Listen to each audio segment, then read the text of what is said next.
জয়, কোথায় তুই? কেন রে, কি হয়েছে? কেন, কিছু জানিস না তুই? কোনো খবর পাসনি? না, কি হয়েছে? কিসের খবর? তাড়াতাড়ি উত্তরপাড়ার হাসপাতালে চলে আয়। কি? হাসপাতালে কেন? কার কি হয়েছে? তোকে আসতে বলেছি, যত তাড়াতাড়ি পারিস চলে আয়। আরে বলবি তো কার কি হয়েছে? তোকে আসতে বলছি, তাড়াতাড়ি আয়। এই বলেই উজ্জ্বল কলটা কেটে দিল। আমি তাড়াতাড়ি করে হাসপাতালের উদ্দেশ্যে রওনা হলাম।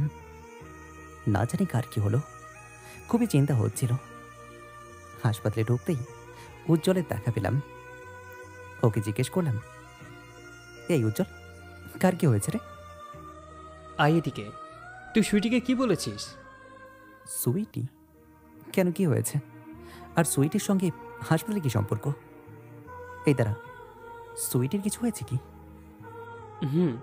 তুই নাকি বলেছিস মানুষ নিজের চাইতে কাউকে বেশি ভালোবাসতে পারে না, তাই সুইটি নিজের জীবন দিতে চেয়েছিল শুধুমাত্র তোকে ভালোবেসে। হাতের রক কেড়ে ফেলেছে সুইটি, কিন্তু ভাগ্য ভালো যে সময় মতো সুইটির বোন দেখতে পারে আর তাড়াতাড়ি হাসপাতালে নিয়ে আসে। আর একটু দেরি হলে হয়তো কোনো মতেই বাঁচানো যেত না তাকে। উজ্জ্বলের কথা শুনে কি বলবো ভেবে পাচ্ছি না। একটা মেয়ে যে এতটা ভালোবাসতে পারি সেটা সুইটিকে না দেখলে হয়তো বুঝতেই পারতাম না। এসব ভাবতে ভাবতেই চোখের সামনে ভেসে হলো সুইটির সঙ্গে কাটানোর প্রত্যেকটা মুহূর্ত, অতীত।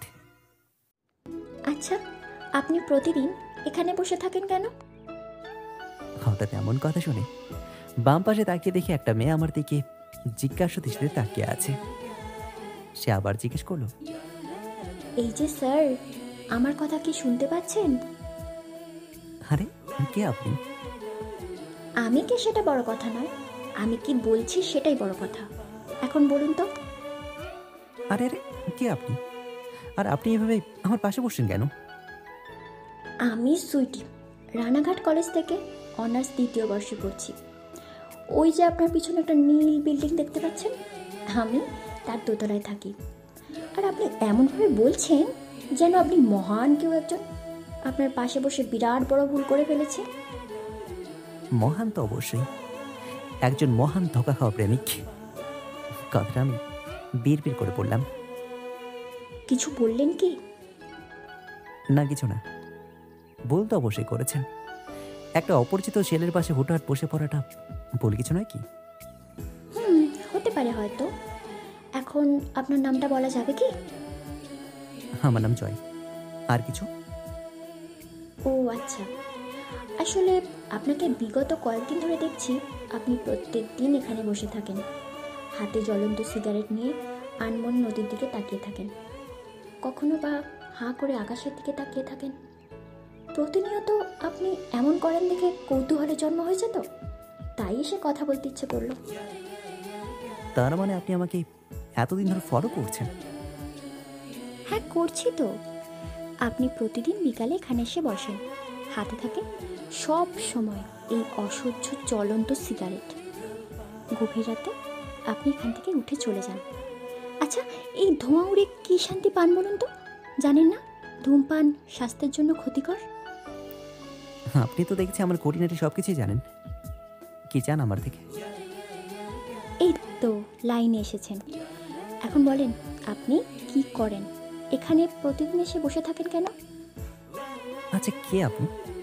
আর এত প্রশ্ন করছি কেন আমাকে? চলে যান তো এখান থেকে, আমাকে একটু একা থাকতে দিন। বললেই হলো। নদীর ঘাট কি আপনার একার? আমার ইচ্ছে হয়েছে আমি এখানে থাকবো, আপনার কি? ঠিক আছে, আপনি থাকুন এখানে, আমি চলে যাচ্ছি। অনেকটা রাগ নিয়ে আমি সেখান থেকে উঠে চলে আসলাম। ও, আপনাদের তো পরিচয় দেওয়া হয়নি। আমি জয়, বা আমার একমাত্র সন্তান। এইবার অনার্স ফাইনাল ইয়ারে পড়ছি। বাবার অনেক স্বপ্ন আমাকে নিয়ে। আমি বড় হয়ে অনেক বড় কিছু করব, সমাজে নিজের এবং বাবা মায়ের মুখটা উজ্জ্বল করব। ঠিক তেমনই আমারও একজনকে নিয়ে অনেক বড় একটা স্বপ্ন ছিল। ছিল বলছি, কারণ এখন তা ভেঙে চুরমার হয়ে গেছে। সাথী, আমার একমাত্র ভালোবাসার মানুষ, যাকে ঘিরে ছিল আমার সকল রঙিন স্বপ্ন। কিন্তু আমি ছিলাম তার কাছের হাতের খেলনা মাত্র। তার স্বপ্ন ছিল হয়তো অন্য কাউকে ঘিরে। আচ্ছা, এখন আসল গল্পে ফেরা যাক। সেদিন ওই মেয়েটার সঙ্গে মানে সুইটির সঙ্গে রাগ করে আমি চলে আসার পর আমার মামাতো বোনের বিয়ের কারণে 3 দিন আর সেখানে মানে নদীর পাড়ে যেতে পারিনি। 3 দিন পর সেখানে গিয়ে বসতেই কিছুক্ষণ পর সুইটি এসে হাজির। এসেই বলল, যাক, তাহলে এসেছেন আবার। আচ্ছা, আপনি কিন্তু এখনও আমাকে উত্তরটা দিলেন না যে আপনি প্রতিদিন এখানে এসে বসে থাকেন কেন? নদী আমার অনেক ভালো লাগে, তাই নদীর ধারে স্নিগ্ধ বাতাসে আমি নিজেকে হারিয়ে ফেলি। নদীর বিশালতা নিজের মাঝে ধারণ করার চেষ্টা করি। প্রেমে ছ্যাঁকা খেয়েছেন? এমন প্রশ্ন শুনে আমি অবাক হয়ে মেয়েটার দিকে তাকালাম। কেমন করে বুঝলো সে? আমি তো তাকে বলিনি। তা বুঝতেই পেরেছি। আচ্ছা, মেয়েটা আপনাকে ছ্যাঁকা দিল কেন? আপনি দেখতে তো বেশ হ্যান্ডসাম। না মানে, মেয়েটা আমাকে ছ্যাঁকা দেয়নি। ওর বাবা ওকে জোর করে বিয়ে দিয়ে দিয়েছে। আমার মতো বেকারের হাতে কেই বা নিজের মেয়েকে দেবে বলুন? বুঝলাম। এখন বলুন, আপনি 3 দিন আসেননি কেন? আমি আপনার জন্য কত অপেক্ষা করেছি জানেন? আমার তো এখানে সে কথা ছিল না। আর আপনি কে যে আমার জন্য ওয়েট করেছেন? তাই বলে আপনি আসবেন না? সেটা আমার ইচ্ছে। আচ্ছা, আপনার ফেসবুক আইডিটা দেওয়া যাবে? না, দেওয়া যাবে না। তাছাড়া আপনি আমাকে এত বিরক্ত কেন করছেন? আমি আপনাকে বিরক্ত করছি? হ্যাঁ, করছেন। সরি, আর আপনাকে বিরক্ত করব না। ভালো থাকবেন। এই বলেই মেয়েটা মুখটা কালো করে চলে যাচ্ছিল। চোখ ছলছল করছে, এই বুঝি কেটে দেবে। এটা দেখে কেমন যেন একটা মায়া হলো। তাই ফেসবুক আইডিটা দিয়ে চলে আসলাম। আসার সময় বলে আসলাম আমার বোনের বিয়ের জন্য আমি এই 3 দিন আসতে পারিনি। এরপর থেকে আমাদের প্রতিদিনই দেখা হয় নদীর তীরে। নিয়মিত কথা হতো মেসেঞ্জারে। এভাবে কেটে যায় প্রায় কয়েক মাস। আপনি ডাকটা এখন তুমিতে রূপান্তরিত হয়েছে। পাগলির মতো সারাদিন হাজারো কথা বলতো আমার সঙ্গে। যত আজব উদ্ভট বায়রা করতো আমার কাছে। একেবারে পুরোই একটা পাগলি। আশেপাশে সবাই ভাবতো আমরা হয়তো রিলেশনে আছি, যদিও আমি কখনো এমনটা ভাবিনি। কারণ দ্বিতীয়বার আবার কারো প্রেমে পড়া আমার দ্বারা সম্ভব না। ইদানিং সুইটির কথাগুলো আমার কেমন জানি লাগছে। কথা বলার ধরন, চালচলনে আমাকে বোঝাতে চায় সে আমাকে খুব ভালোবাসে। আমি বুঝতে পারছি যে মেয়েটা আমার প্রেমে হাবুডুবু খাচ্ছে। বাট আমি চাই না আবার কারোর সঙ্গে রিলেশনে জড়াতে। তাই যতটা সম্ভব আমি সুইটিকে এড়িয়ে চলছি। আকার ইঙ্গিতে বোঝাতে চাইছি আমি তাকে ভালোবাসি না। কিন্তু আজকে হঠাৎ দুপুরের দিকে সুইটি ফোন করে বলল, জয়, আজকে একটু তাড়াতাড়ি নদীর ঘাটে আসতে পারবে? কিছু কথা ছিল তোমার সাথে। ওর কথা মতো আমি বিকেল 4টার আগে সেখানে পৌঁছালাম। গিয়ে দেখি সুইটি আরও অনেক আগের থেকেই সেখানে বসে আছে। আমি গিয়ে ওর পাশে বসলাম। কিছুক্ষণ নীরব থেকে সুইটি বলে উঠল, আচ্ছা জয়, নদীর কি কোনো ভাষা আছে? ওর দিকে তাকিয়ে দেখি গভীর আগ্রহে উত্তরের অপেক্ষায় বসে আছে। আমি মাথা চুলকাতে চুলকাতে বললাম, হয়তো। সুইটি উঠে নদীর একদম কিনারে গিয়ে জোরে জোরে বলে উঠল, I love you Joy, I love you. তোমাকে সারা জীবনের জন্য আমার পাশে চাই। তোমার ওই হাত ধরে চলতে চাই অজানা দিগন্তে। সেই শব্দ চারিদিকে বারবার প্রতিধ্বনিত হতে থাকে। আমার বিশ্বাসের দেওয়ালটা মুহূর্তেই ভেঙে চুরমার হয়ে যায়। আমার ধারণা ছিল এত এড়িয়ে চলার পর সুইটি আমাকে আর ওর ভালোবাসার কথা বলবে না। হয়তো সে বুঝতে পারছে যে আমি তাকে ভালোবাসি না। কিন্তু আমার ধারণা যে ভুল, সুইটি সেটা প্রমাণ করে দিল। সুইটি পেছন ফিরে বলল, দেখেছো জয়, নদীরও ভাষা আছে। আমি তাকে একটা কথা বললাম, সেও আমাকে সেই কথাটা পুনরায় ফিরিয়ে দিল। আচ্ছা জয়, দেবে কি আমাকে তোমার ওই হাত দুটো ধরার সুযোগ? আমি কিছু না বলেই সেখান থেকে ফিরে আসি, কারণ আমার পক্ষে কারোর সঙ্গে রিলেশনে যাওয়া একদমই সম্ভব নয়। আর সাথীর কথা বড্ড মনে পড়ছে। তাকে পাওয়ার জন্য আমি কি না করিনি। খুব ভালোবাসতাম ওকে, খুব বিশ্বাস করে ওকে আমার নিজের জীবনের অধিকার সঁপে দিয়েছিলাম। কিন্তু দিন শেষে জানতে পারলাম সেই মানুষটি অন্য কারোর সঙ্গে প্রেমে লিপ্ত। সেটাও একজন না, কয়েকজন। আমি জানতাম যে সাথীর আগে একটা বয়ফ্রেন্ড ছিল, কিন্তু সে সাথীকে ছেড়ে চলে গেছে। এইসব জেনেই আমি তাকে আপন করে নিয়েছিলাম। কিন্তু কে জানতো যে ওর কাজই এটা, ছেলেদের সঙ্গে রিলেশন করে তাকে মিথ্যে ভালোবাসার স্বপ্ন দেখিয়ে প্রতারণা করা। আমি অন্ধের মতো বিশ্বাস করতাম তাকে, কিন্তু আমাকেও সে 8-10 জনের মতো ছুঁড়ে ফেলে দিল। একবার ভেবেও দেখলো না আমি তাকে ছাড়া কিভাবে চলবো। কল্পনায় ছেদ ঘটিয়ে ফোনের রিংটা বেজে উঠল। দূর, এই সময় আবার কে ফোন করছে? ফোনটা হাতে নিয়ে দেখি সুইটি ফোন দিয়েছে। কি বলবো এই মেয়েটাকে? সাথী ছাড়া অন্য কোনো মেয়ের অস্তিত্ব আমি আমার জীবনে কল্পনা করতে পারি না। আবার এটাও বলতে পারবো না যে সাথী আমার সঙ্গে প্রতারণা করে চলে গেছে, কারণ সে আমার সঙ্গে প্রতারণা করলেও আমি তো তাকে সত্যি ভালোবাসতাম। কিভাবে তাকে অন্যের কাছে প্রতারক বানাই আমি? ভাবতে ভাবতেই ফোনটা কেটে গেল। আবার রিং হতেই ফোনটা রিসিভ করলাম। সে বলল, জয়, তোমার সাথে আমার কিছু কথা ছিল। কি বলবে তাড়াতাড়ি বলো, কাজ আছে আমার। কেন এমন করলে? আমি তো তোমার সব অতীত জেনেই তোমাকে মেনে নিয়েছি। কি নেই আমার? শোনো সুইটি, আমি জানি তুমি অনেক ভালো একজন মেয়ে। ভবিষ্যতে আমার চাইতেও অনেক ভালো কাউকে তুমি পাবে। তোমাকে ভালোবাসার যোগ্যতা আমার নেই। আমি একজন প্রতারক। আমি ভালোবাসায় বিশ্বাসী না। আমি কথা দিয়ে কথা রাখতে পারি না।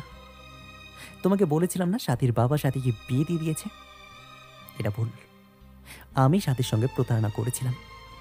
কাউকে প্রেমের জালে ফাঁসিয়ে তার সঙ্গে খেলা করাই আমার কাজ।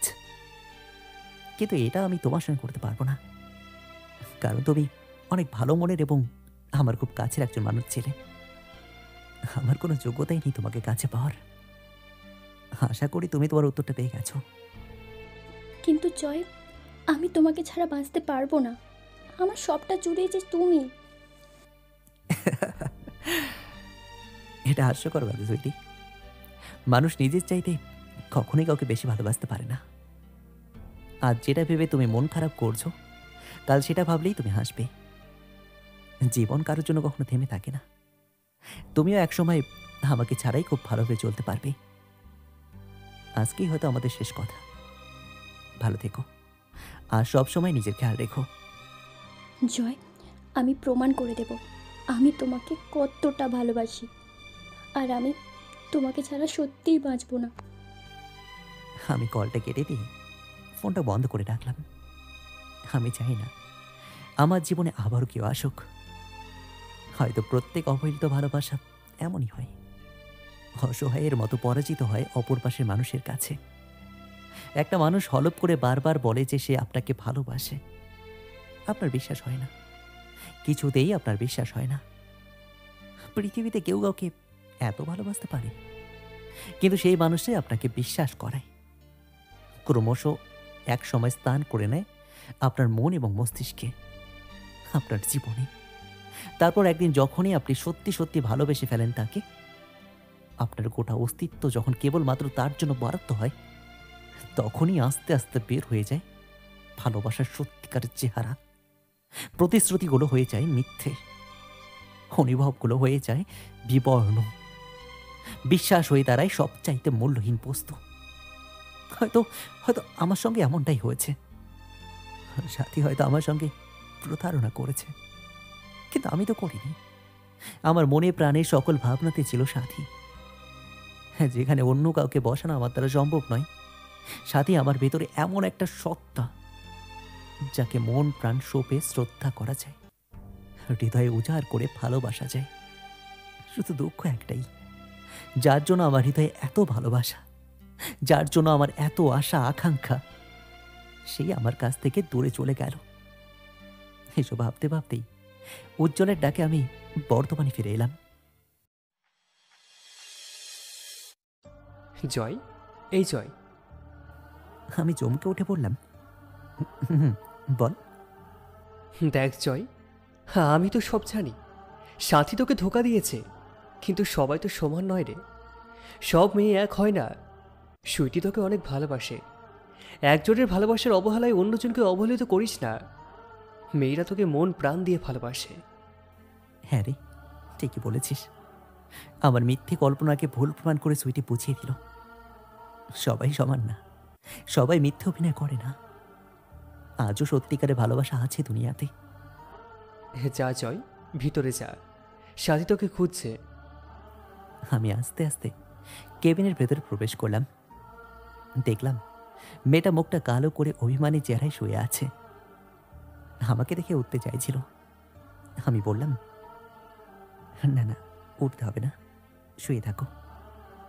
কেন করলে এমনটা তুমি? কেন নিজের ক্ষতি করলে?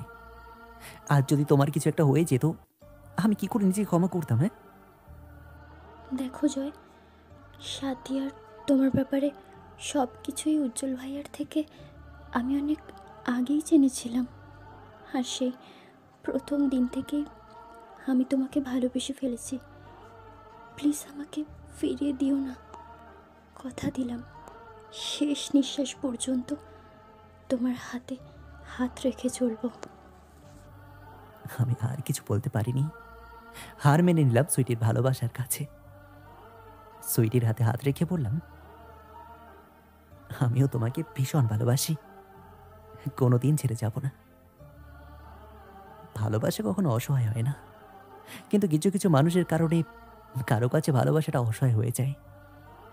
ধোকা তো খুব সহজেই কাউকে দেওয়া যায়, কিন্তু আবারও ধোকা খাওয়ার ভয়ে হয়তো আমরা প্রকৃত ভালোবাসাটাও হারিয়ে ফেলি।